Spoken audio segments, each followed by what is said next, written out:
du réveil du volcan.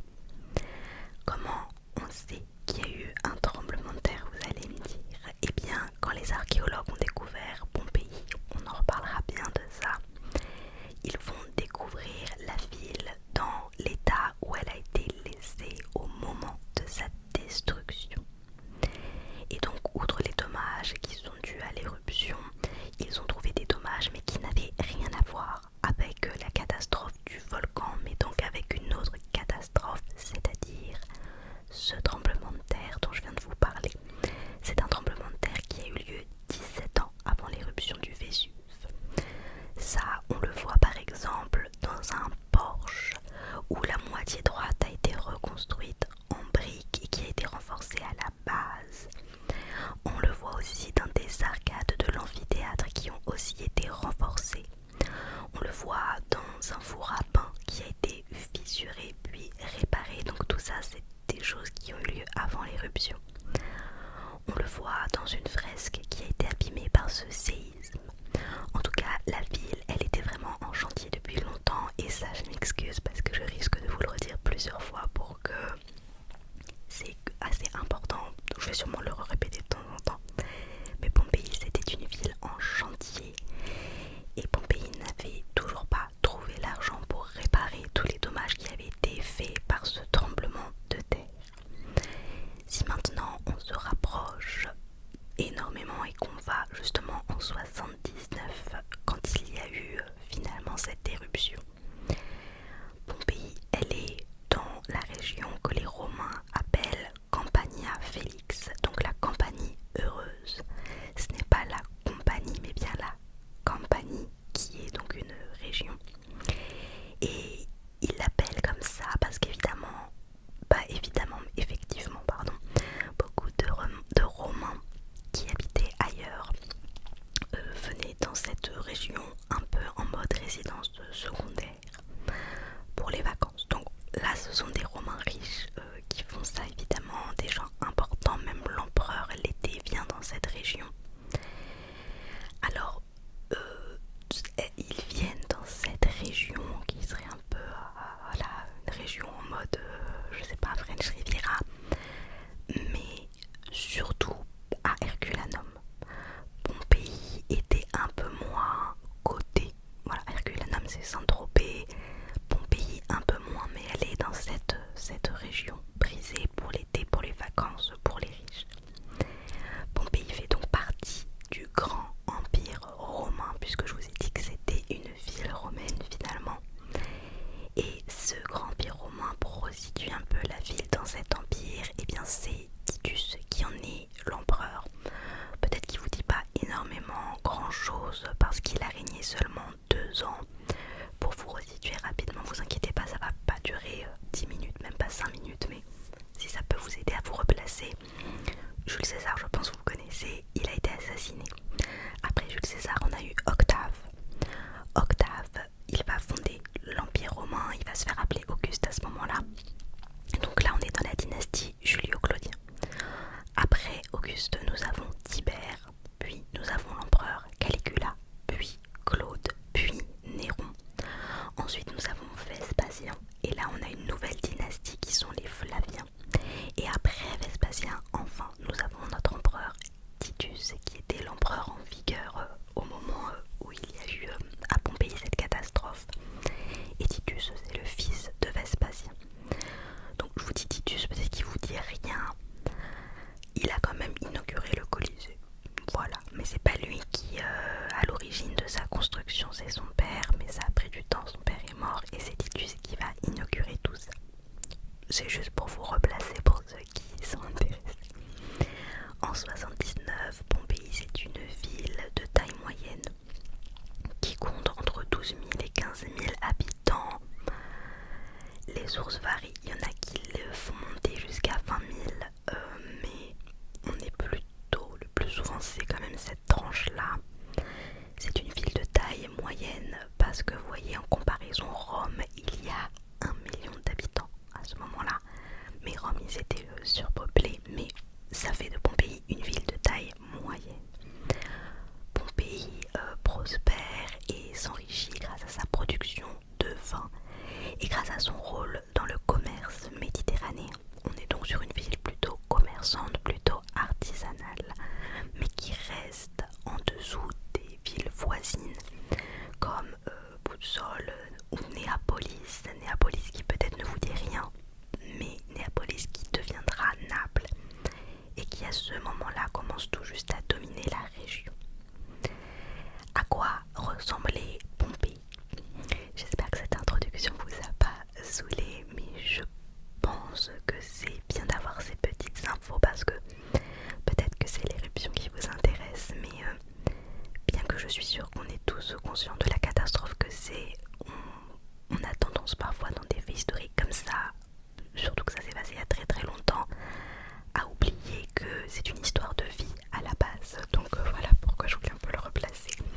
Et voilà pourquoi nous allons maintenant parler de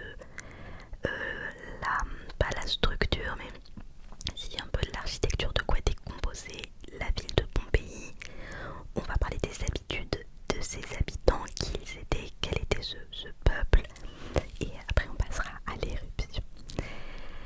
Alors déjà pour le côté qui va durer vraiment 2 minutes, un peu plus technique entre guillemets, parce que c'est pas du tout mon domaine, de la façon dont la ville a été bâtie. C'est donc les Romains, pour bâtir leur ville, ils avaient différents outils, on n'a rien inventé. Donc ils avaient des compas, des équerres, des clous. La groma c'est un instrument qui leur permet de viser juste et de tracer droit. Ils ont aussi l'odomètre qui est comme un char, ça sert à mesurer les distances. Les structures des villes romaines sont toutes construites de la même manière. Nous avons 2 axes qui font en fait comme un plus.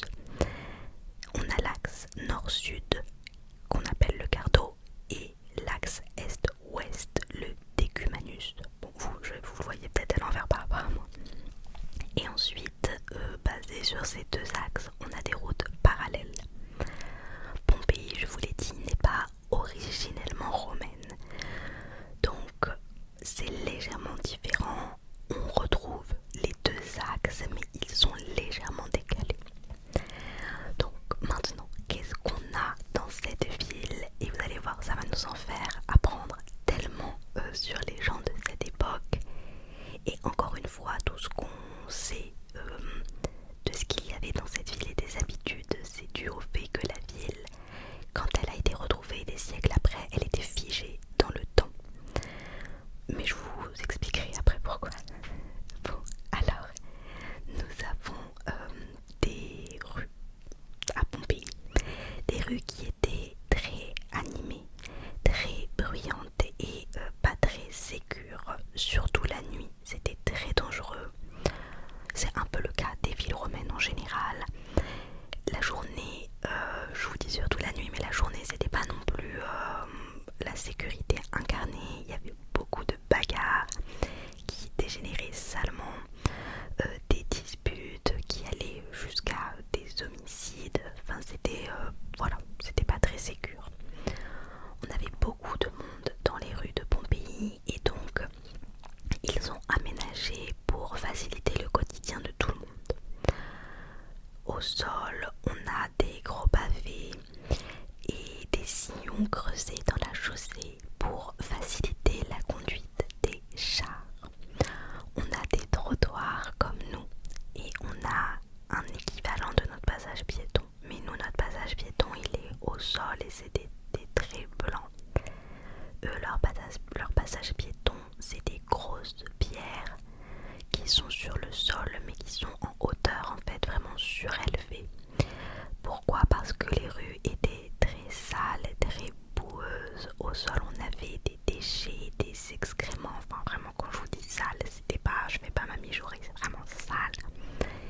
Et donc le fait qu'on ait ces grosses pierres surélevées, ça permettait aux gens de marcher sur le surélevé et, comme vous l'avez compris, de ne pas marcher dans les déchets et de ne pas se salir. Nous avons une vieille ville à Pompéi qui est composée de rues sinueuses et dans cette vieille ville, on a le quartier des théâtres. Chose très intéressante à Pompéi, ils avaient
surface est maintenant débarrassée de ses saletés et propre, et donc l'eau propre passe par-dessus le barrage et finit dans 3 énormes tuyaux de plomb qui vont ensuite distribuer l'eau dans toute la ville, puisque toute la ville avait un réseau de tuyaux.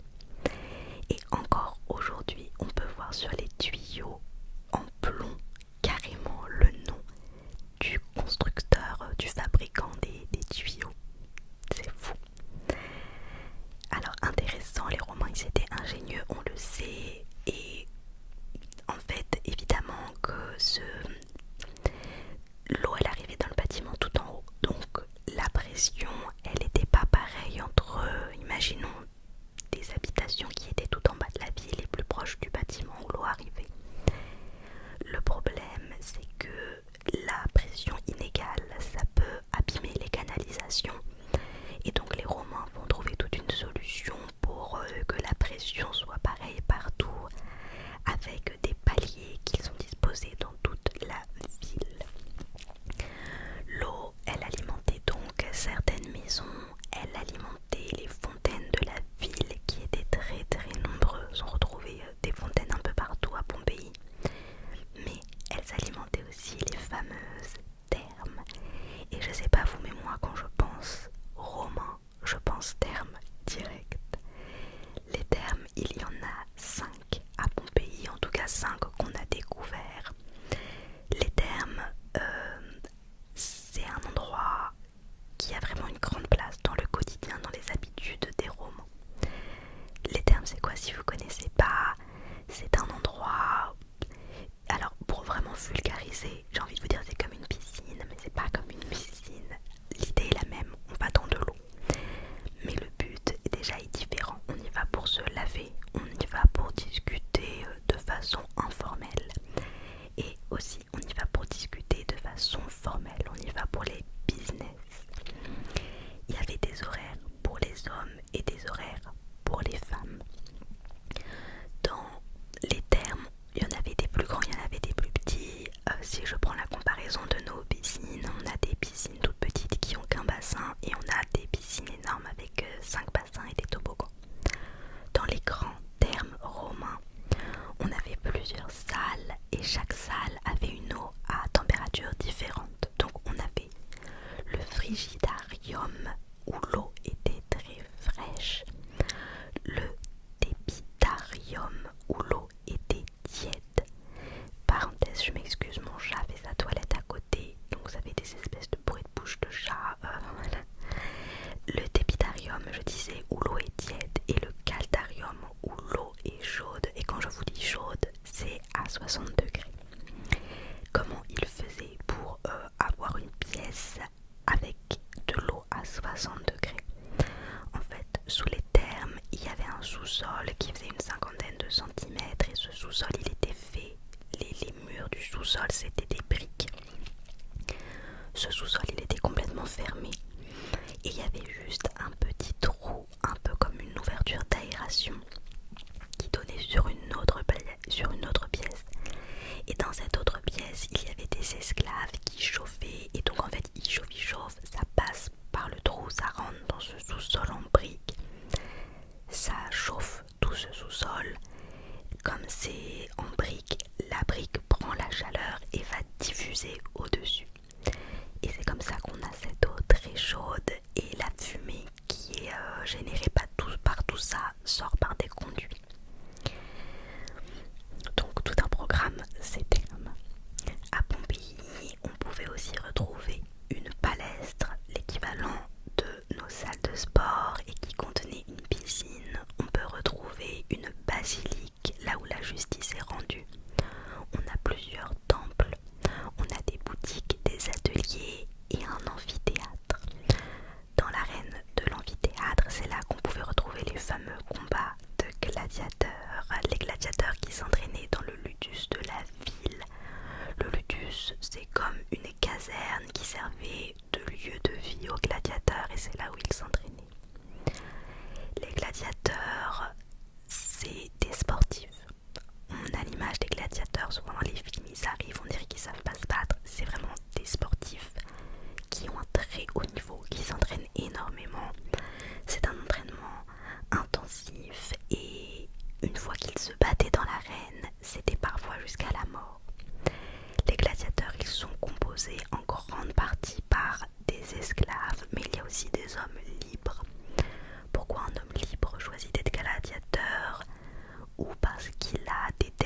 commercial de la ville. C'est là qu'on va célébrer le culte de Jupiter, d'Apollon, de l'empereur aussi qui était vénéré comme un dieu vivant. Et autour de ce forum, on a là le tribunal, on a des marchés, voilà. Nous avons également à Pompéi une boulangerie. En fait, ça paraît, je trouve, à la fois bête de le dire parce qu'on peut se dire bah, rien de fou, et à la fois, on est d'accord, c'est fou quand même parce que c'est quelque chose, enfin, c'était il y a très longtemps, ça fait bizarre de se dire qu'il y avait des boulangeries. Alors, cette boulangerie, on la fouille encore aujourd'hui, mais on a trouvé pas mal de petites choses à l'intérieur qui nous donnent des infos sur ce qu'il faisait exactement dans la boulangerie. On a des meules qui servaient à écraser les grains pour que ça devienne de la farine. Ces meules-là, elles étaient activées soit par des hommes, soit par des animaux, des mules. On a les pétrins, là où le boulanger prépare sa pâte. On a le four qui sert à cuire le pain et qui ressemble vraiment à un four à pizza. Près du comptoir de la boulangerie, il y a un tableau en pierre où on a trouvé des chiffres romains gravés dedans qui datent du 1er siècle après Jésus-Christ. Et en fait, le maître de la boulangerie, il utilisait ça comme une ardoise. C'est son chiffre d'affaires en fait de la journée qui est écrit dessus. Donc c'est plutôt marrant. Nous avons également à Pompéi le lupanar, c'est-à-dire une maison close. Voilà, lupa, c'est comme ça qu'on appelait les prostituées. Et figurez-vous que des lupanars, on en a déjà retrouvé 25 dans Pompéi. On voit quand même leur priorité. À l'étage de ce lupanar, c'était là où les prostituées vivaient. Elles vivaient dans des petites pièces. Et en bas de ce lupanar, c'est les pièces où elles travaillaient. Petite info, il n'y avait pas de porte aux pièces. Chaque pièce avait un lit en briques et au mur, on retrouve des fresques qui représentent des choses olé olé. Mais ces choses olé olé, elles nous indiquent quand même des infos sur la façon, sur la vie intime des Romains. Par exemple, les femmes romaines ne se détachaient pas les cheveux pendant l'acte. On a aussi des mots laissés par des clients sur les murs du lupanar. Donc certains clients font parler de leur propre performance en se saussant. Certains mettent des mots d'amour pour les prostituées parce qu'ils sont tombés amoureux d'elles. Et donc du coup on a le nom de certaines prostituées. On sait qu'une s'appelait Myrtis, une autre s'appelait Attica. C'était pas leur vrai nom. Les prostituées, c'était quasiment tout le temps des esclaves. Et on sait qu'il y avait aussi des hommes prostitués. On a fini la visite du lupanar. Maintenant, on a également à Pompéi des thermopolia. Alors, je vous dis qu'on a ça et je vais tout de suite me corriger. En fait, je vous dis thermopolia parce que c'est un terme qu'on utilise beaucoup pour parler de ce que je vais vous parler. Mais en vérité, thermopolia, c'est plutôt comme un bar. Et c'est un terme qui vient du 19e siècle. Les Pompéens et les Romains de façon plus générale, pour décrire ce dont je vais vous parler, disaient plutôt popina ou kaupona. Donc la popina, ça se trouvait dans la rue, c'est un endroit ouvert où les Pompéens mangent sur le pouce en fait, où ils vont boire un verre là-bas. On a des étals, c'est comme un espèce de stand, et donc sur ces étals il y a des vases slash jarres, c'est ça, jarres. Et dedans il y avait des olives, des céréales, des fruits secs, des oignons. On a aussi du vin qui est disponible, de la soupe chauffée sur place, du jambon, du poisson. Enfin, en fait c'est un endroit où tu peux t'achètes sur le moment et tu peux tout de suite consommer chaud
avait une citerne qui conservait l'eau pour qu'on puisse la récupérer.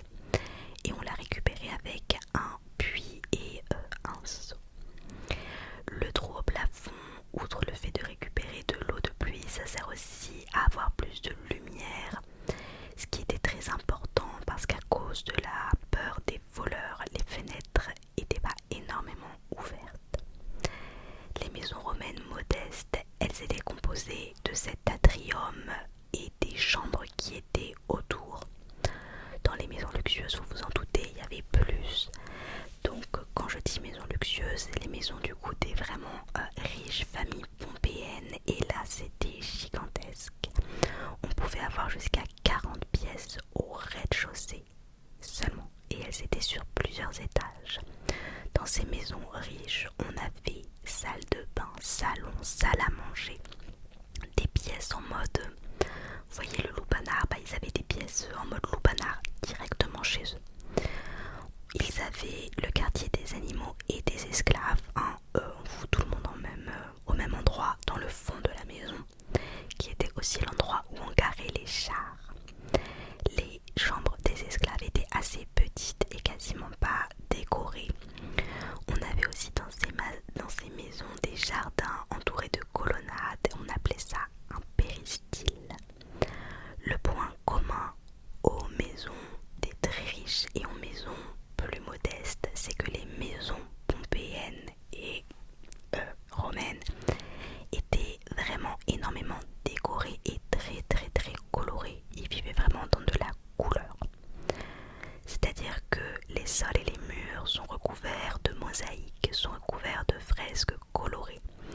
Un exemple de représentation qu'on pouvait avoir sur les fresques, Ulysse ou la gare de Troie. Il y avait d'autres choses de représenter, mais j'ai cet exemple là concret qui existe vraiment et qui est toujours qu'on peut toujours voir, parce qu'en fait pas mal de fresques sont toujours intactes après tout ce temps-là. On a actuellement retrouvé 500 domus, donc de 500 maisons. Ça paraît beaucoup, mais ça laisse suggérer quand même que les maisons des très riches étaient une minorité. Les plus pauvres, ils allaient limite un peu s'entasser en fait dans des beaucoup plus petites maisons. À part, donc je dis que c'est une minorité, à part si on n'a pas encore découvert le quartier des riches à Pompéi, qu'un jour on va découvrir un quartier avec je sais pas combien de maisons. La plus grande maison qu'on a découvert pour l'instant, elle fait 3000 mètres carrés. Mais faut se dire que dans une maison qui fait à peu près 200 mètres carrés, ce qui est pas mal, hein, ils étaient entre 20 et 40 personnes. On est sur des riches là encore, mais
connaissance d'une histoire d'amour entre une esclave affranchie et le fils de son ancien maître. L'esclave affranchie, elle s'appelle Verania Clara. Et en fait, avant d'être affranchie, elle était esclave chez Caius Veranius Rufus, qui était un citoyen haut placé. Et donc elle a eu une histoire d'amour avec le fils de son maître. Comment on sait qu'il y a eu une histoire d'amour, vous allez me dire? Eh bien parce que les archéologues ont trouvé un monument funéraire où il y avait deux stèles qui portaient leurs deux noms. Sous une des stèles, ils ont creusé et il n'y avait rien du tout. Par contre, sous l'autre stèle, ils ont trouvé les ossements d'un homme et d'une femme ensemble dans la même sépulture. Donc ils ont été enterrés ensemble. C'est comme ça qu'on a compris qu'il y avait une histoire entre eux. Pourquoi je vous raconte cette histoire? Parce que c'est une société évidemment inégalitaire entre les esclaves, les hommes libres, parmi les hommes libres, des très riches, des très pauvres. Mais c'était pas figé. Vous voyez, il y avait des possibilités. Par exemple, les esclaves pouvaient être affranchis par leur maître. Donc ils n'étaient plus esclaves, ils gagnaient de l'argent. Par contre, ils ne pouvaient toujours pas voter, même affranchis. C'est leurs enfants qui pourront voter par contre. Et ça bouge dans les deux sens.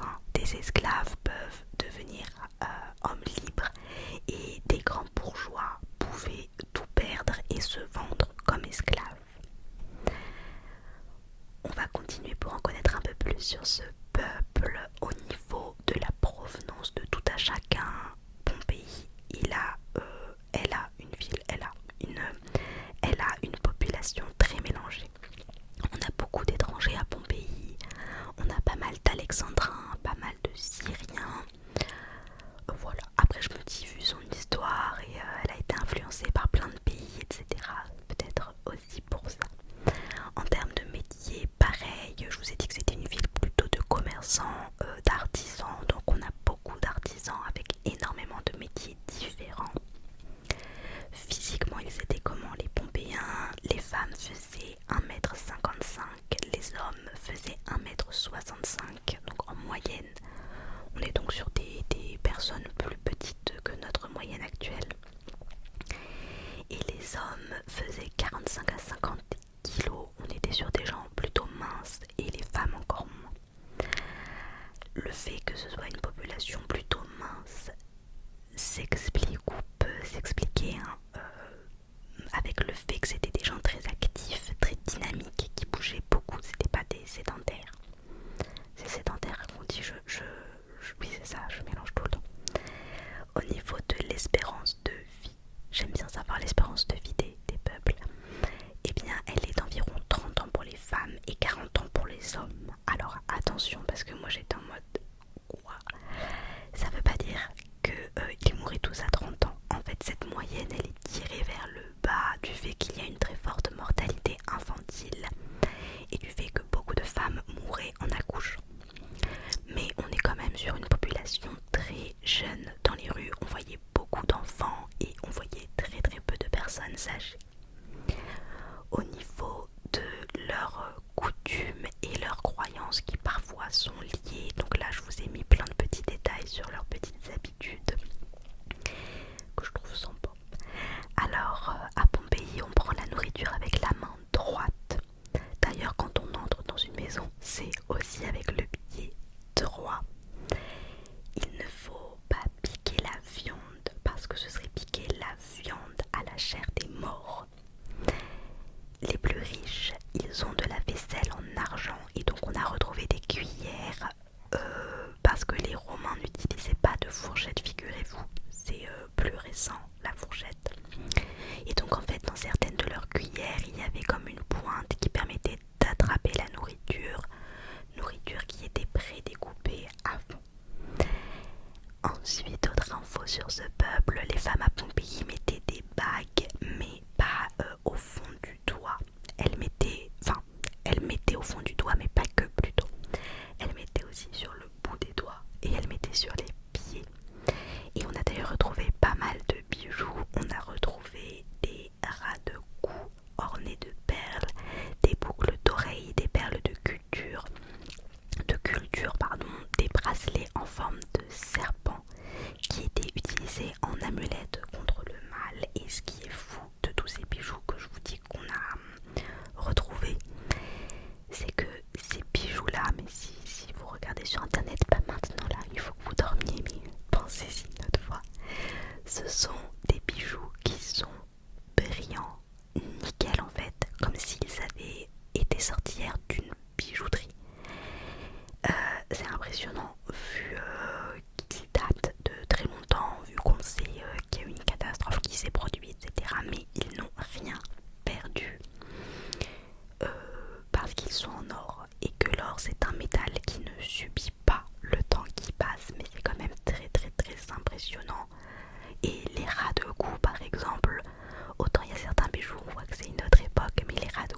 incinérer les morts, ce qui était très courant chez les Romains en général.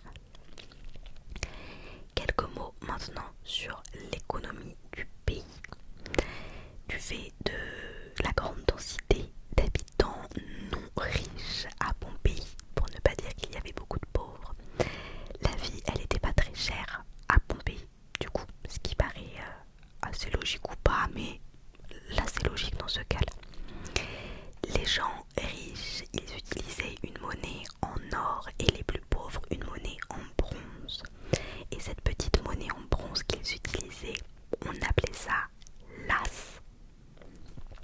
Alors peut-être que vous connaissiez le sesterce, qui est aussi en bronze, et vous dites mais c'était pas le sesterce. Le sesterce est effectivement aussi couleur bronze, mais vaut plus que l'as. L'as vaut moins, et là c'était vraiment utilisé pour les achats quotidiens. Pour vous donner un ordre d'idée, un pain coûtait 2 as, un verre de vin coûtait aussi 2 as. Pendant qu'on parle d'argent, on avait des banquiers à Pompéi. Pas au sens moderne comme nous, mais on avait des banquiers privés qu'on appelait argentari, qui gardaient de l'argent pour les clients, qui changeaient des monnaies, qui prêtaient de l'argent, donc avec pas mal de similitudes quand même. On avait aussi beaucoup de jeux clandestins à Pompéi. On jouait au dé par exemple pour de l'argent, et on a retrouvé certains de ces dés, des dés qui étaient truqués. En fait les dés, il y a un trou à l'intérieur, et dans ce trou on mettait un poids pour que quand on lance le dé ça tombe sur la face qu'on veut.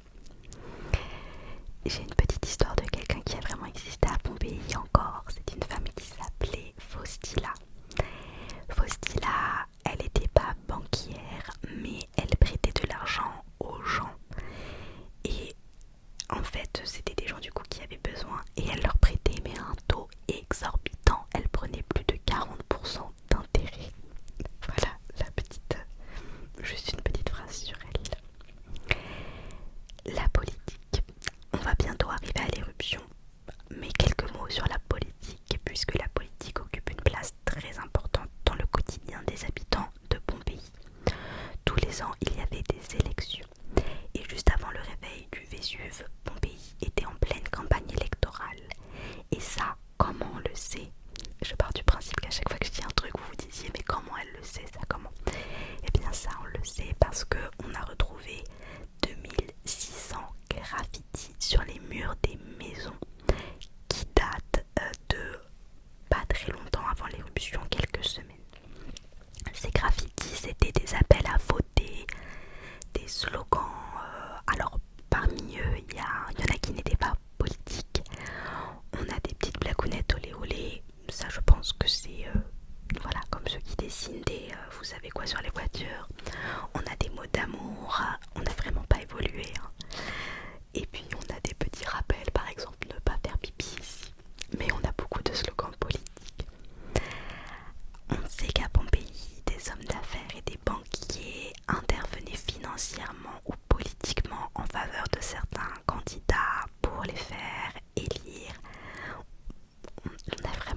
termes du coup, les termes qui sont très importants pour la vie des Romains, des Pompéens. Donc on imagine bien qu'il y avait beaucoup d'enjeux politiques.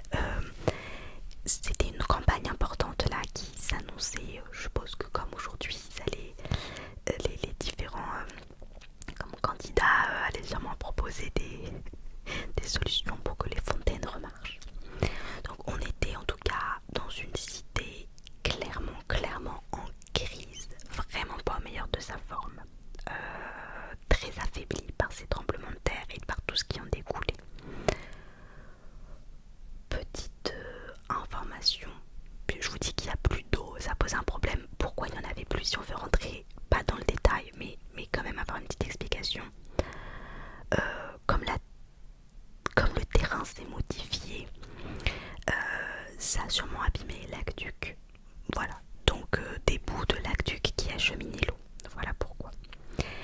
Petite histoire, pour finir sur ce sujet politique, on sait qu'un des hommes politiques de la ville s'appelait Caius Secundus et que son fils Popidius faisait aussi de la politique parce qu'on a retrouvé leur nom sur les murs.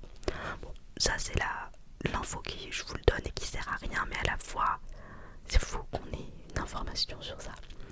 Une autre info un peu plus intéressante, Caio Giulio Polibio, c'était un ancien esclave affranchi qui s'est beaucoup enrichi avec la vente de pain. Il avait même des mules qui le louaient aux gens, et avec la richesse est également venue l'ambition chez cet homme et il a décidé de se lancer dans la politique. Il est devenu assez influent et c'était pas vraiment quelqu'un de réglo, et on a retrouvé certaines de ses affiches électorales. Et d'ailleurs, parmi ces affiches, on sait qu'il y en a certaines qui ont été faites par des prostituées pour lui, mais que comme il voulait pas qu'on sache que des prostituées avaient travaillé pour lui, il avait enlevé le nom des prostituées des affiches. Bref, cet homme-là, il est mort avec l'éruption parce que lui et sa famille n'ont pas pu s'échapper, parce que sa fille de 16 ans était enceinte mais vers la fin, et donc ils n'ont pas pu fuir. Voilà, un petit bout de vie de ce Polybio, le brigand. Ok, j'ai bien souri avant parce que là on passe à l'éruption. C'est pas joli. Alors, pour rentrer dans le vif, je dois quand même vous parler du Vésuve, parce que je trouve intéressant. Peut-être que vous vous dites c'est nul, on s'en fout, mais je trouve ça intéressant de quand même voir comment il s'est formé. C'est intéressant, il est pas né comme ça. Je peux pas claquer des doigts pour pas faire de bruit, mais voilà. Alors déjà, le Vésuve, pour ceux qui ne connaissent pas du tout Pompéi, une petite phrase: Pompéi a été détruit par une éruption volcanique, et par une éruption volcanique qui vient de ce volcan qui s'appelle le Vésuve, qui domine la baie de Naples. Le Vésuve, il est apparu bien avant l'éruption que je vais vous raconter. Il est apparu d'abord sous terre, c'est un euphémisme, vraiment sous la terre. En fait, la plaque tectonique africaine est entrée en collision avec la plaque tectonique eurasiatique. Vous inquiétez pas, ça va pas être compliqué, je suis nulle à ça, en vrai c'est plutôt simple. Donc les deux plaques, voilà, entrent en collision, et la plaque tectonique africaine du coup va s'enfoncer sous la deuxième plaque. Et en s'enfonçant comme ça dans les profondeurs, cette plaque africaine va libérer de l'eau et d'autres éléments qui abaissent la température de fusion des roches qu'il y a autour. Ces roches-là vont alors fondre et vont former du magma qui est très chaud et liquide. Le magma, il est plus léger que les roches, et donc pendant des millions d'années, le magma va remonter lentement vers la surface jusqu'à ce qu'elle s'accumule sous le volcan dans ce qu'on appelle la chambre magmatique.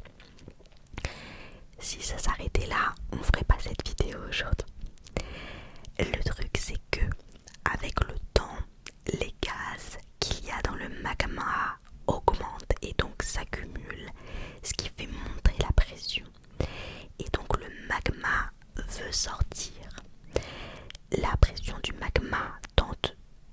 sortir, et à chaque fois qu'il tente de sortir, ça se traduit par des secousses, en fait les fameux tremblements de terre qu'ils ont ressentis les Pompéiens pendant des années. Quand le magma réussit finalement à sortir, c'est l'éruption. Pour imager ça, vous avez l'image de la bouteille de champagne qu'on secoue, paf, et qui explose. Et bah c'est ça en fait, la bouteille de champagne avec le gaz et le bouchon qui pète, c'est exactement ça. Donc le type d'éruption qu'il y a eu là, c'est une éruption qu'on appelle une éruption plinienne. C'est une éruption très très très très très violente, et son opposé entre guillemets, ce serait l'éruption où on a des coulées de lave plus lentes, parce que contrairement à peut-être l'image qu'on peut avoir, Pompéi n'a pas été enseveli sous la lave, il n'y a pas eu de lave, mais vous allez voir que cette éruption là, elle est tout aussi horrible que de la lave. Alors pourquoi on appelle ça une éruption plinienne?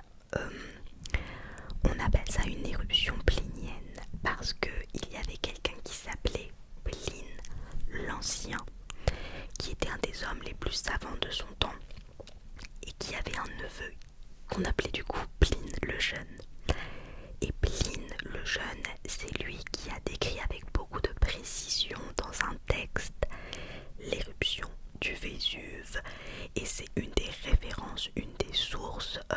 Si vous écoutez, vous regardez un documentaire sur le Vésuve, ils vont probablement vous le citer. D'ailleurs ils le citent quasiment tout le temps. C'est vraiment une référence ce qu'il a écrit, et cette référence en fait il a écrit pas en mode cher journal, il a écrit parce qu'à la base il a envoyé des lettres à Tacite, un des plus célèbres historiens romains de l'Antiquité, et du coup dans ces lettres qu'il envoie, c'est là où il raconte tout. Et pour vous la faire vraiment en 3 points, il raconte que son oncle Pline l'Ancien a embarqué dans un navire pour aller voir de plus près la catastrophe naturelle et pour l'étudier.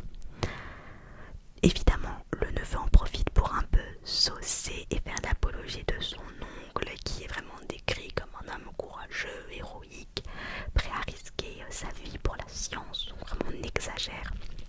Et en tout cas, Pline meurt. Voilà, son oncle meurt à cause de l'éruption. On commence avec vraiment l'éruption. Et on commence avec ce jour-là. Mais quel jour? Alors vous allez rire ou pas, enfin c'est une expression, mais on n'est pas tellement d'accord sur la date. Quand je dis on, c'est pas moi, historien, même si maintenant on est quasiment tous d'accord. Pendant longtemps on pensait que l'éruption avait eu lieu à une certaine date, et en fait c'est quasiment sûr que non. Je vous ai dit, on a énormément d'informations sur ces lettres de Pline le Jeune, qui est vraiment une source une source sur tout ce qui s'est passé. Mais on n'a pas l'original. Pourquoi je vous dis ça? Parce qu'en fait dans ces lettres il y a la date de l'éruption, mais on n'a pas la lettre originale qu'il a envoyée. On a des copies qui ont été faites, et on a les copies des copies des copies des copies des copies. Donc avec ces copies des copies des copies des copies des lettres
façon de compter les années. Les habitants de Pompéi, eux, ils utilisaient le calendrier romain qui à cette époque était le calendrier julien, donc Julien pour Jules César, et donc pour eux, on était en l'an 832 de l'ère romaine. En tout cas, je vais vous raconter comment en quelques heures Pompéi va disparaître, et pas que elle. Également Herculanum Oplontis Stabis qui était construite au pied du Vésuve. Toutes ces villes ont été ensevelies sous plus de 20 milliards de tonnes de pierre ponce. Tout commence quand on est un peu plus de... ça se dit pas, tout commence quand on est midi passé quoi, midi est passé, on est un peu plus de l'heure de midi. On est donc à Pompéi et les Pompéiens font leur vie normale.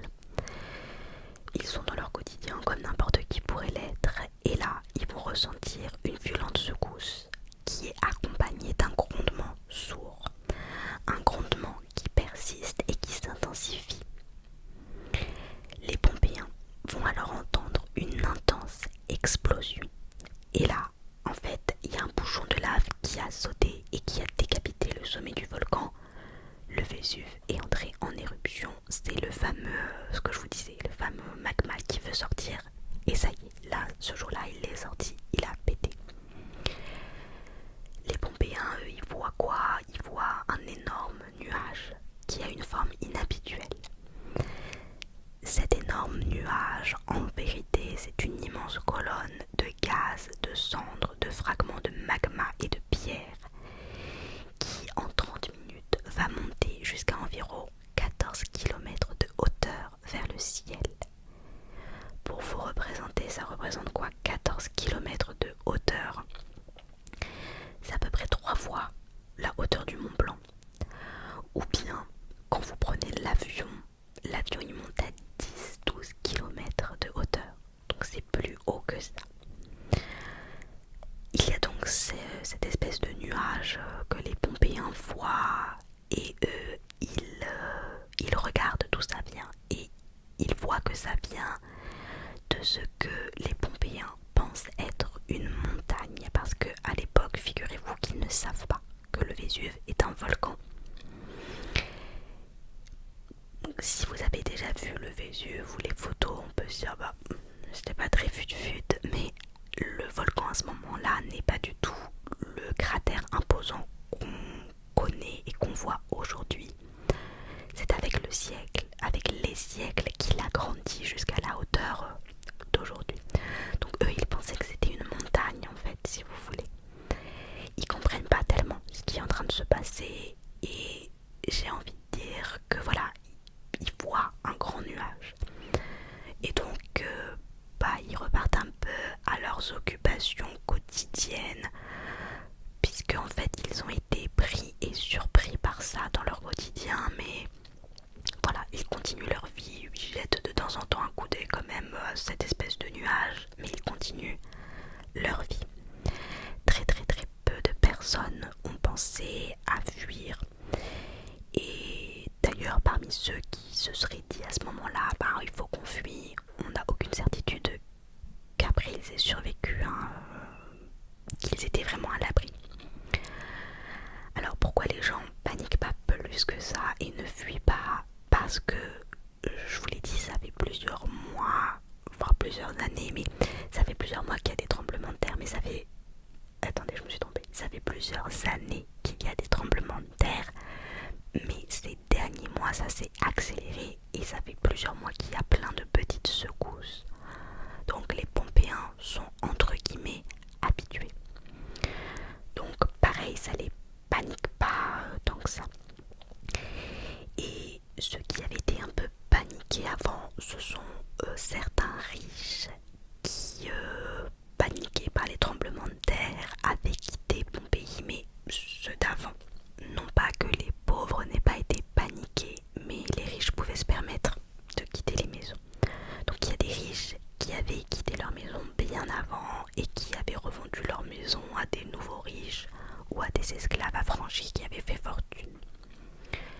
Donc ils font leur vie, entre guillemets. Mais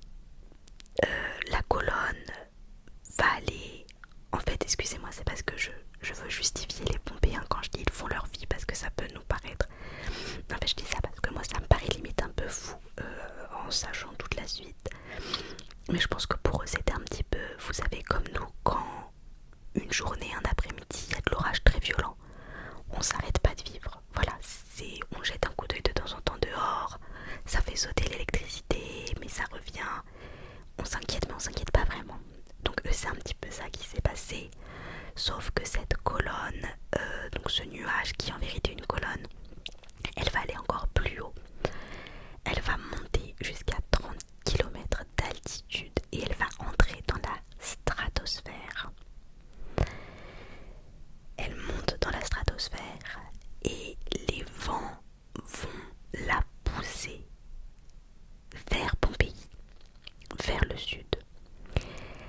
La colonne va alors à ce moment-là s'étendre avec le vent qui pousse, donc elle passe de colonne à quelque chose qui s'étend dans le ciel et elle va former comme un pin parasol un arbre.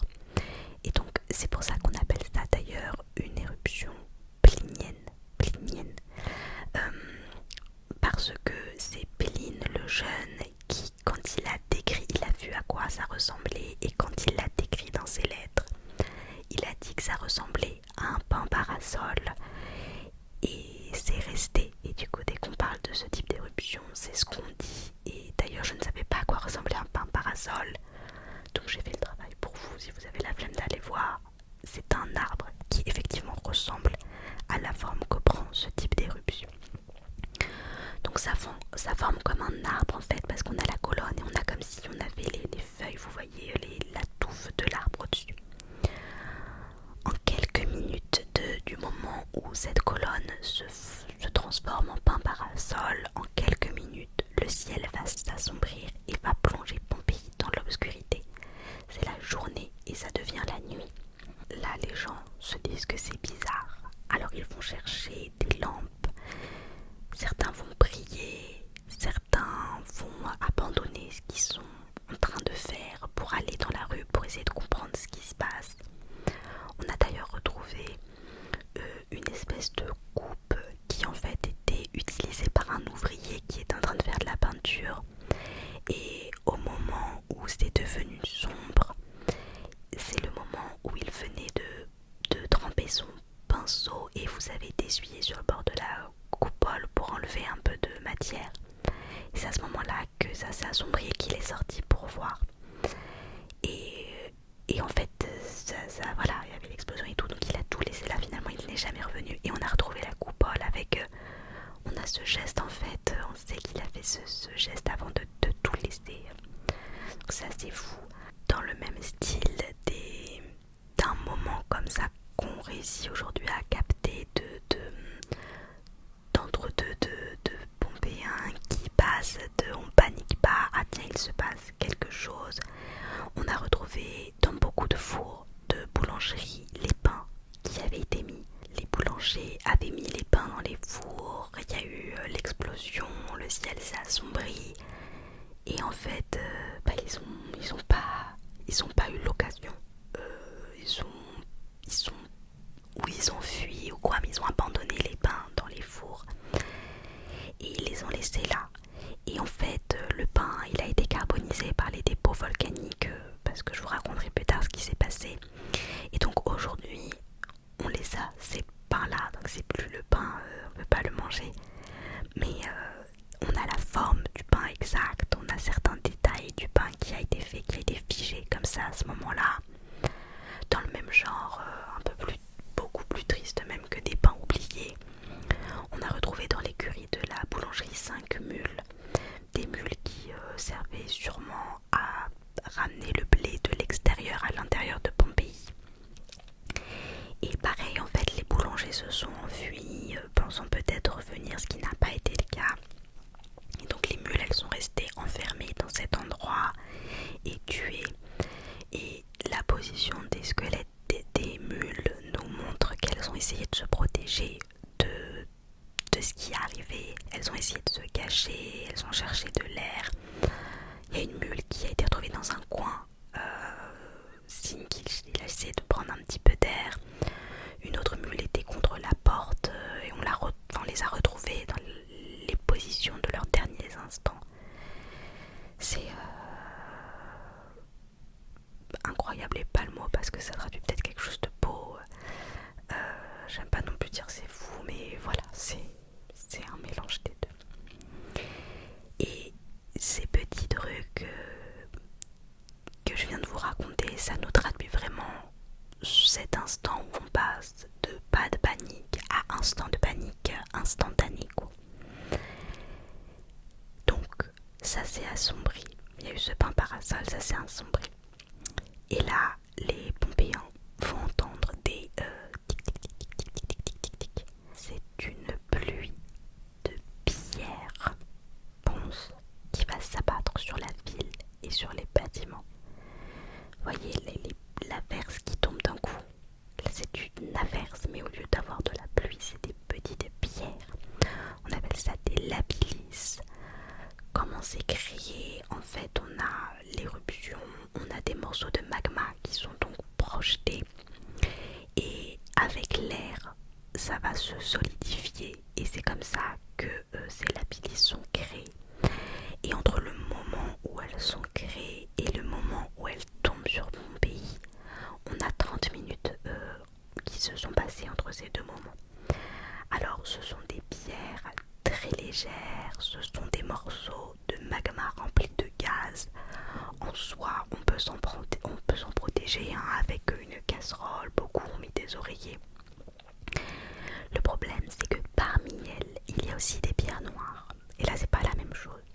Parce que les pierres noires, ce sont des fragments du conduit du volcan qui ont été arrachés, qui ont été projetés dans les airs au moment de l'éruption et qui donc vont retomber.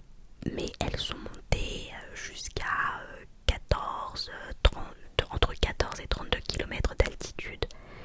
Et après être montées si haut, elles retombent là, à ce moment-là, sur Pompéi. Et donc eux, par contre, ce sont des vrais projectiles.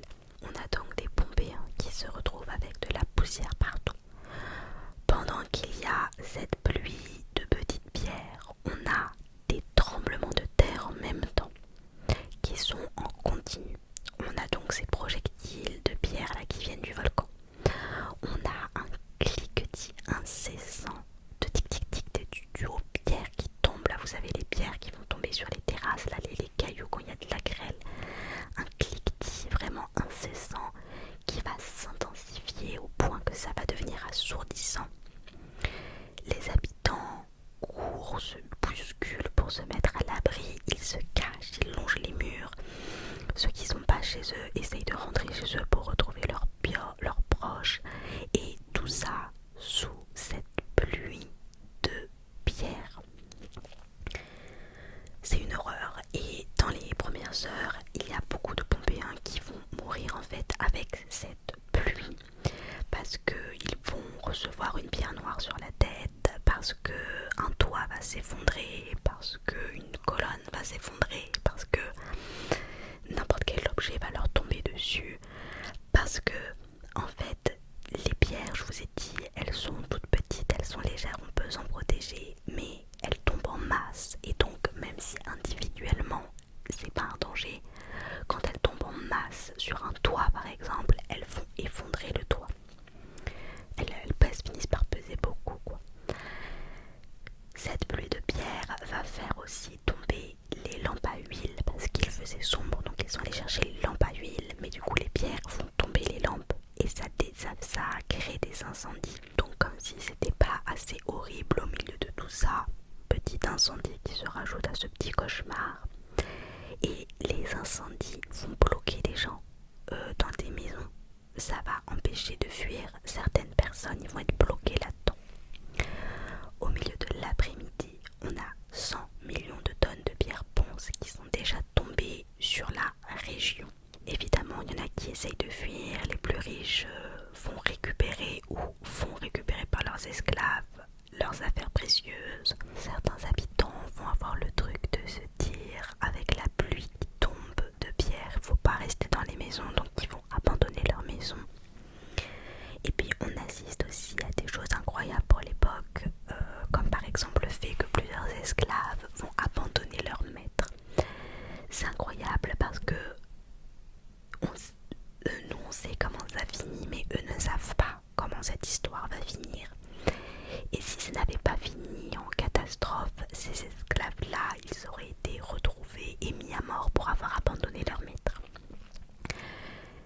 les animaux, je vous en ai parlé avec l'exemple des mules, mais il y avait d'autres animaux dans la rue qui eux aussi essayent de fuir. Les animaux ressentent les choses, ils entendent en plus le hurlement des gens, etc.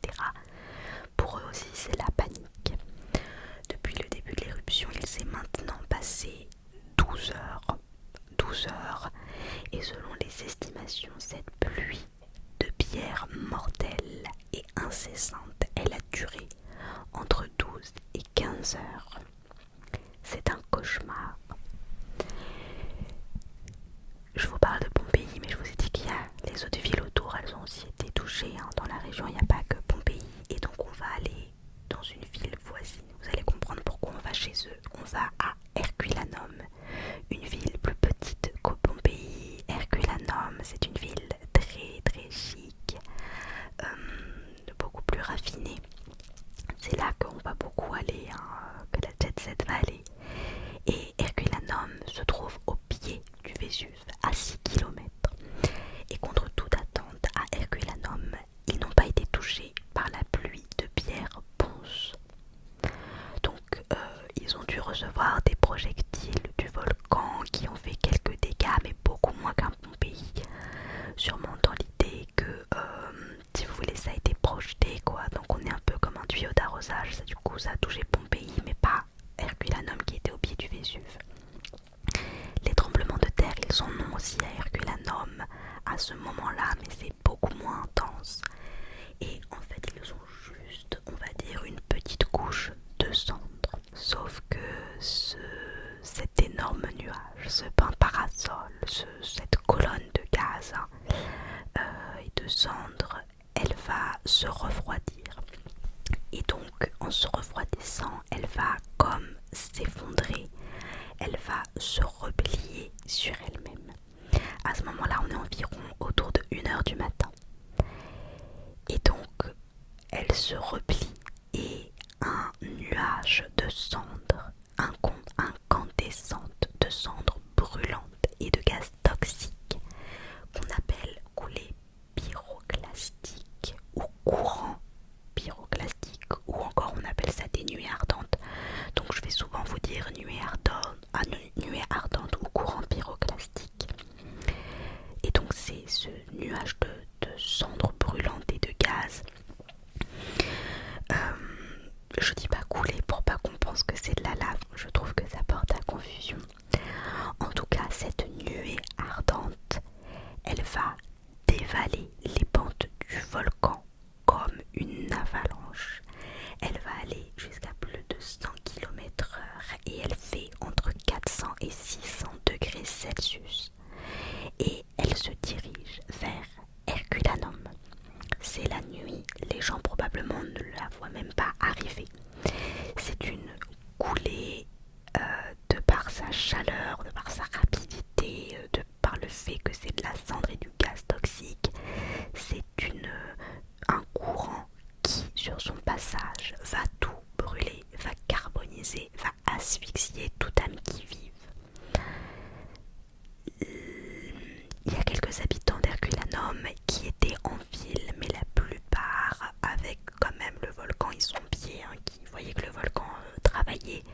où les gens se sont cachés dans les abris, on a retrouvé des objets qu'ils avaient apportés avec eux. Donc on a retrouvé beaucoup de lampes à huile, on a retrouvé des clés de maison, on a retrouvé une petite tirelire avec de petites pièces, on a retrouvé des bijoux de haute valeur.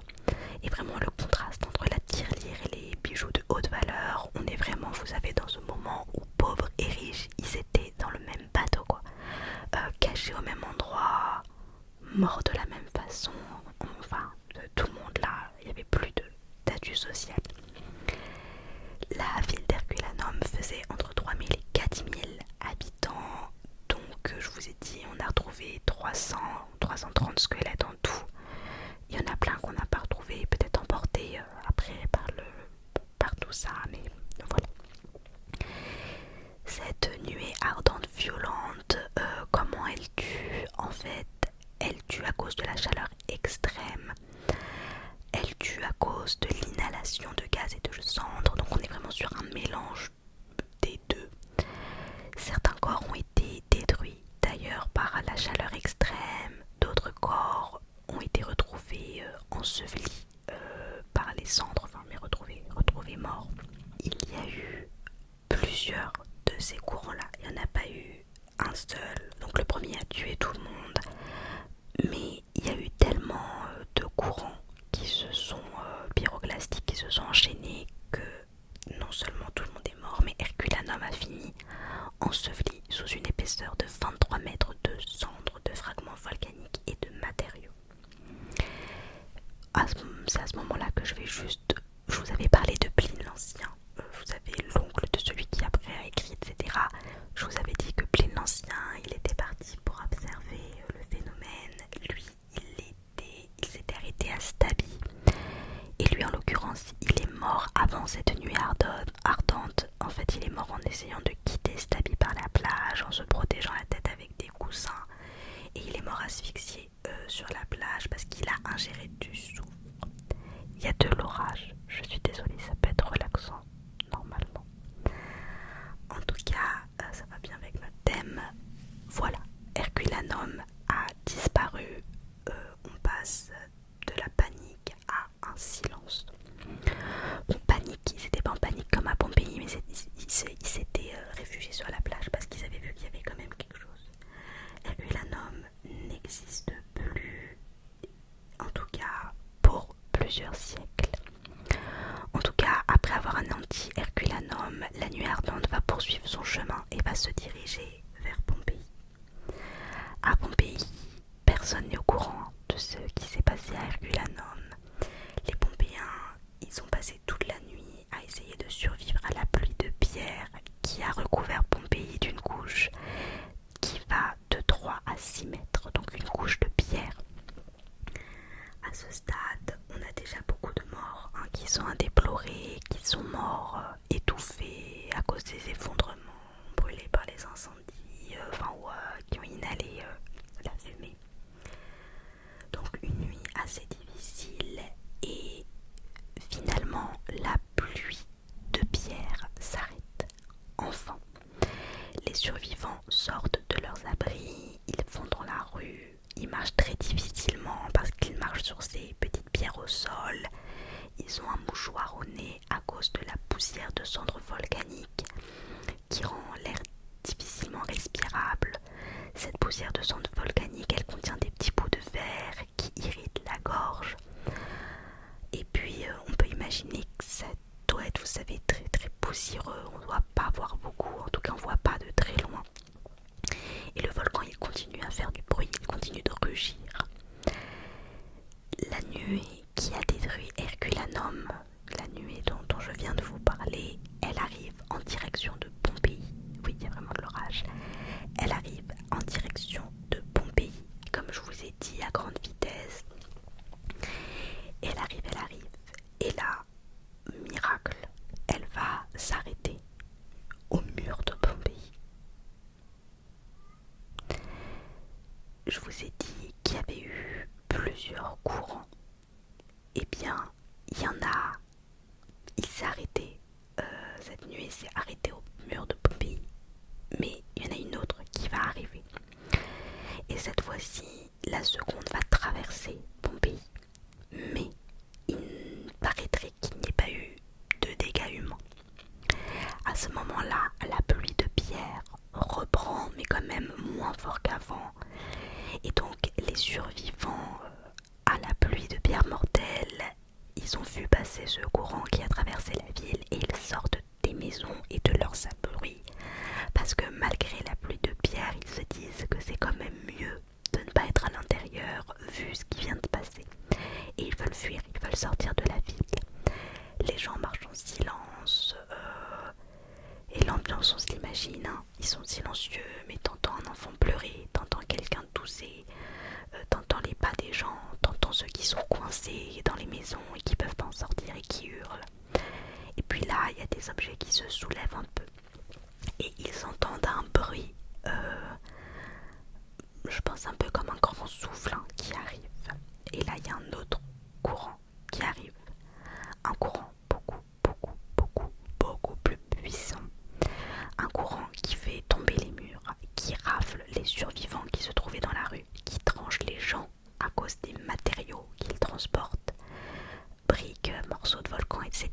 Un courant qui, comme un Herculanum, va tuer tous les Pompéens qui se trouvent dans la rue, qui va les asphyxier, les étouffer et qui va les enterrer sous les débris. Pourtant, les habitants ont tenté de se protéger, ils se sont mis au sol, ils ont essayé de respirer, ils ont serré les dents et c'est dans cette position qu'on en a retrouvé pas mal, mais ça va pas suffire à les protéger. Le courant pyroclastique, il contient des cendres qui entrent dans vos oreilles, dans votre nez, dans votre bouche, qui finit dans vos poumons. On a donc envie de tousser pour évacuer tout ça, mais il n'y a pas que les cendres, il y a des gaz agressifs dans ce courant. Des gaz qui, au contact des muqueuses et de la salive, vous brûlent la bouche et le nez. Et comme si ça suffisait pas, les dernières cendres, comme un nuage de cette poussière, viennent envelopper en fait les corps des Pompéens et va les immobiliser dans la position dans laquelle ils sont, un peu en les cristallisant, et les Pompéens finissent enterrés vivants par ce nuage de cendres qui s'accroche à eux et qui les laisse dans cette position de leur ultime instant. On a retrouvé beaucoup de personnes, le bras soulevé, la main serrée. C'est une pose assez classique des victimes du choc thermique qui est ce qu'ils ont vécu en fait avec cette nuée. En un instant, Pompéi est engloutie sous plusieurs mètres de cendres. Pompéi disparaît elle aussi. Et l'éruption, elle a touché plusieurs autres villes, après avec différents niveaux de gravité, on va dire, donc Stabio, Oplontis, Poscoreale, et il y en a eu pas mal dans la région. Quelques jours après, l'empereur de Rome envoie 2 consuls de Rome pour qu'ils aillent à Pompéi lui faire un rapport pour évaluer les dégâts, voir quelle aide peut être apportée. Les consuls arrivent, voient seulement quelques édifices qui sortent. Et ils voient les édifices qui étaient les plus hauts de la ville, quoi. Ils voient les bouts. Et donc on va décider que Pompéi ne va pas être reconstruite. Pourquoi? Parce que déjà plus personne n'est vivant. Parce que la ville elle est dévastée. Parce qu'il n'y a aucune raison économique du coup de le faire. Parce que si vous voulez, la ville, je vous ai dit, elle produisait du vin, mais là les vignobles ils ont été détruits. Et en plus de ça, le vin subissait déjà la concurrence du vin français qui était produit par les Romains eux-mêmes. Enfin bon, ils disent on va pas la reconstruire. Et l'histoire aurait pu s'arrêter là pour Pompéi, mais je serai pas là à vous en parler, vous serez pas là à écouter parce que ça se finit pas là pour Pompéi. Pendant plusieurs siècles après cette catastrophe, on va venir récupérer des matériaux à Pompéi, des pilleurs qui vont venir sur le site. En 1592, au XVIe siècle, pour acheminer de l'eau potable, on va creuser un tunnel. Et l'architecte italien Domenico Fontana va découvrir en creusant un vestige de Pompéi, une inscription qui porte les mots d'Écurion de Pompéi.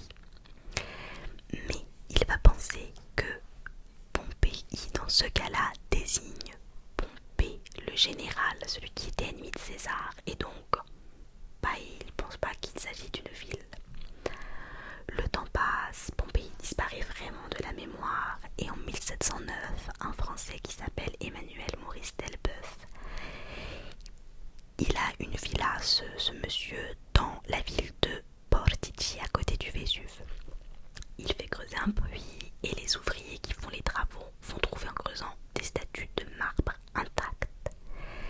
Ce sont des vestiges d'Herculanum, mais ils ne le savent pas. En 1748, donc 40 ans après, pour décorer le palais du roi de Naples, on va à Herculanum, puis à Pompéi, puisque visiblement on a vu qu'il y avait des petits trucs, des petits vestiges de l'Antiquité dans ce coin-là, pour justement exhumer des sculptures et des vestiges antiques. Et il redécouvre la cité telle qu'elle a été figée en 79. En 1763, on est finalement capable de redonner à cette ville son nom parce qu'on trouve une inscription où c'est marqué Respublica Pompeianorum, c'est-à-dire République des Pompéens. À ce moment-là, on ne parle pas d'archéologues, on parle de fouilleurs.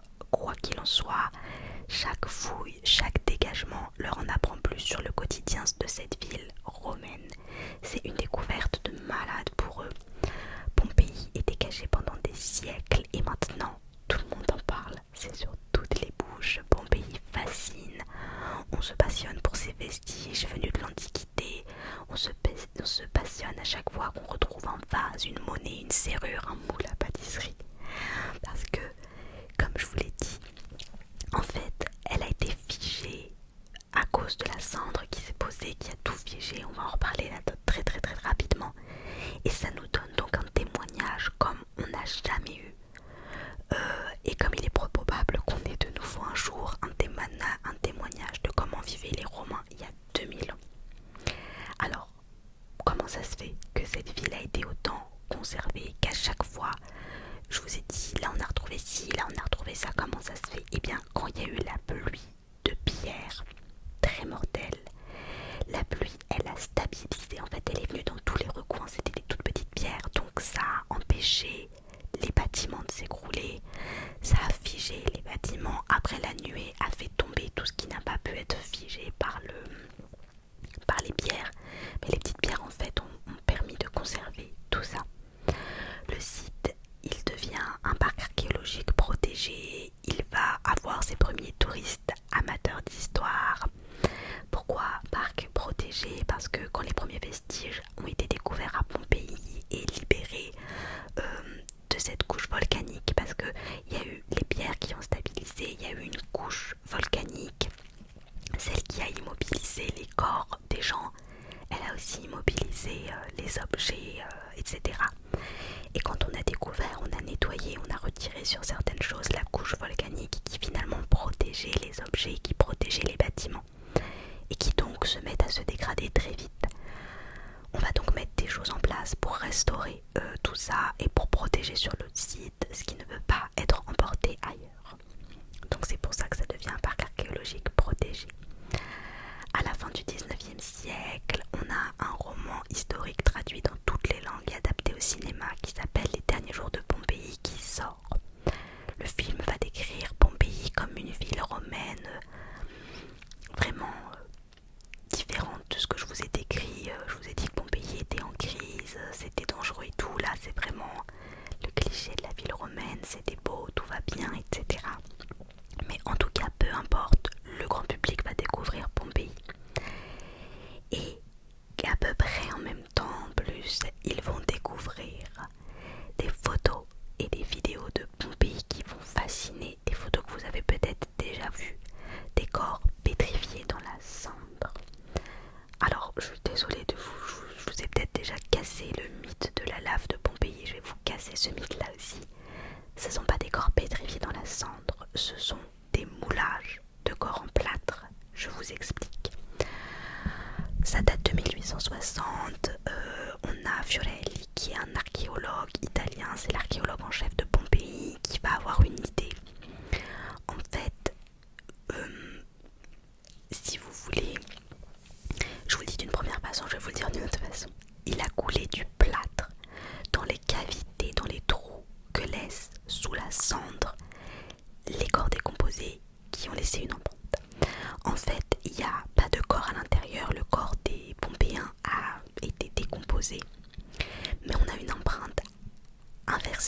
l'absence, je vous le dis d'une autre façon qui va être plus clair, j'aurais dû commencer par là. Je vous ai dit, les Pompéiens ont été asphyxiés, etc. et recouverts par cette cendre qui les a immobilisés. Les cendres qui les a enterrés vivants, quand je vous ai dit ça, ces cendres-là se sont solidifiées autour des cadavres. Et donc, imaginez là, si on me met un truc qui me solidifie, ça va prendre mon empreinte, ça va prendre mes détails de peau, en fait ça se dépose et ça se solidifie. Donc ça fait comme un sarcophage, enfin mais très proche, quoi, collé à chaque détail. Avec le temps, les cadavres se décomposent à l'intérieur et donc on n'a plus que cette couche de cendre extérieure. À l'intérieur, on a aussi les ossements, on a s'il y avait des bijoux, etc. Et on a donc la cendre et un trou, mais qui a gardé la forme du corps. Et Fiorelli, il va remplir ce trou de plâtre. Il retire ensuite la cendre et du coup, le plâtre va prendre exactement la forme du corps qu'il y avait, avec tous les détails au moment où ces personnes sont mortes. Donc on a leur position, l'expression du visage, les plis des vêtements, les gestes, tout en fait.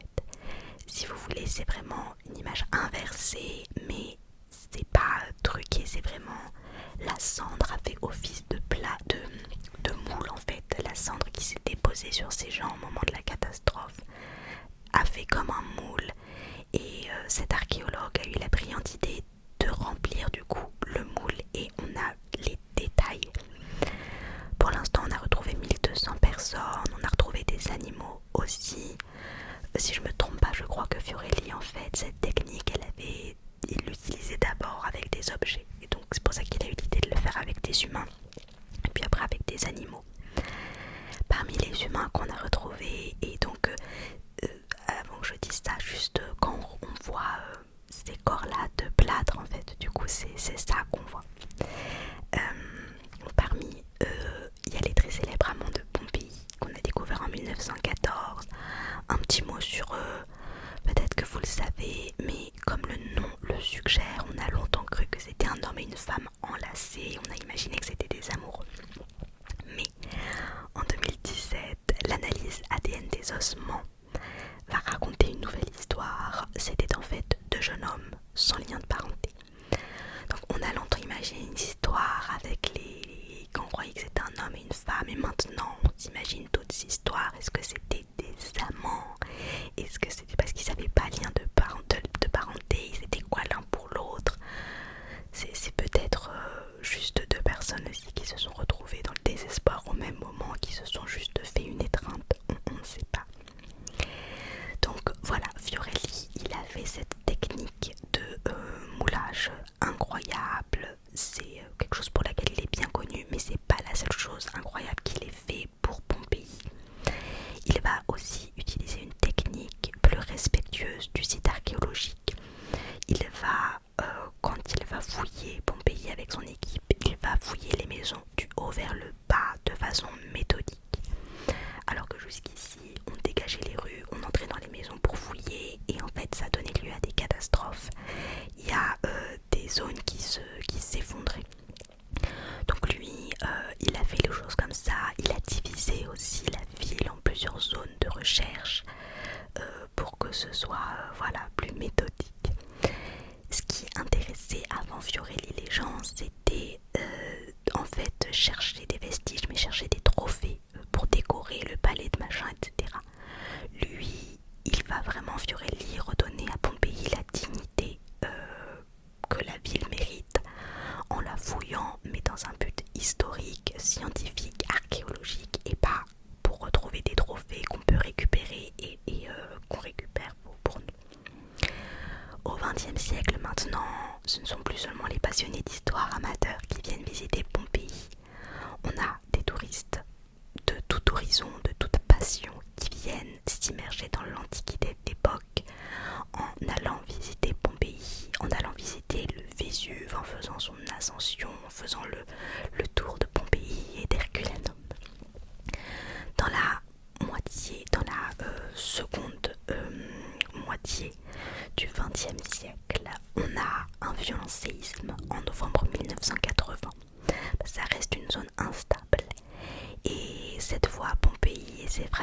vestiges n'ont rien. Mais en novembre 2010, il y a des pluies torrentielles, juste de la pluie, des pluies de pluie cette fois-ci d'eau. Et à cause d'un manquement de préservation, la maison des gladiateurs de Pompéi va s'effondrer. À ce moment-là, on décide d'arrêter de déployer tous les efforts dans de grands dégagements pour découvrir de nouveaux vestiges à Pompéi. Mais on va décider de plutôt mettre les efforts dans la préservation de ce qui a déjà été découvert. On va chérir ce qu'on a déjà. On va comme ça laisser intacte de la matière de recherche pour les futures générations d'archéologues qui vont peut-être avoir des moyens de faire les choses aussi différemment. Il y a déjà beaucoup, on leur laisse à eux aussi. Aujourd'hui, au moment où je vous parle, un tiers de Pompéi n'a pas encore été fouillé et reste enfoui sous les lapidis, sous la cendre et la terre. De temps en temps, on fouille encore, mais comme je disais, on se concentre sur ce qu'on a déjà trouvé. On a déjà trouvé des choses fantastiques qu'on doit analyser, etc. Et on se concentre sur le fait de préserver ce qui a déjà été remis à la lumière. Petit fun fact, pour ceux qui aiment bien le rock, peut-être que vous le connaissez, en 1971, il y avait beaucoup de grands festivals où il y avait des centaines de milliers de personnes. Et Pink Floyd, ils sont allés à contre-courant et ils ont donné un concert dans l'amphithéâtre de Pompéi et donc sans aucun public. C'est filmé, c'est assez fou. Je vais finir avec un petit mot. Je vous ai parlé d'Herculanum qui a été détruite. Je vous dis qu'on a retrouvé Pompéi. Alors Herculanum avait aussi été oublié, tout comme Pompéi. Et dans le cas d'Herculanum, la ville avait été complètement recouverte parce qu'on avait construit une autre ville par-dessus. Aujourd'hui, les 3/4 de la ville sont encore ensevelis sous l'Herculanum moderne. Voilà pour l'histoire de Pompéi. J'espère que ça vous a plu et que j'ai été claire, que je me suis pas éparpillée. Ça fait, je sais plus quand j'ai sorti ma vidéo sur Cléopâtre, mais le lendemain où j'ai sorti la vidéo de Cléopâtre, j'ai commencé à travailler sur ça.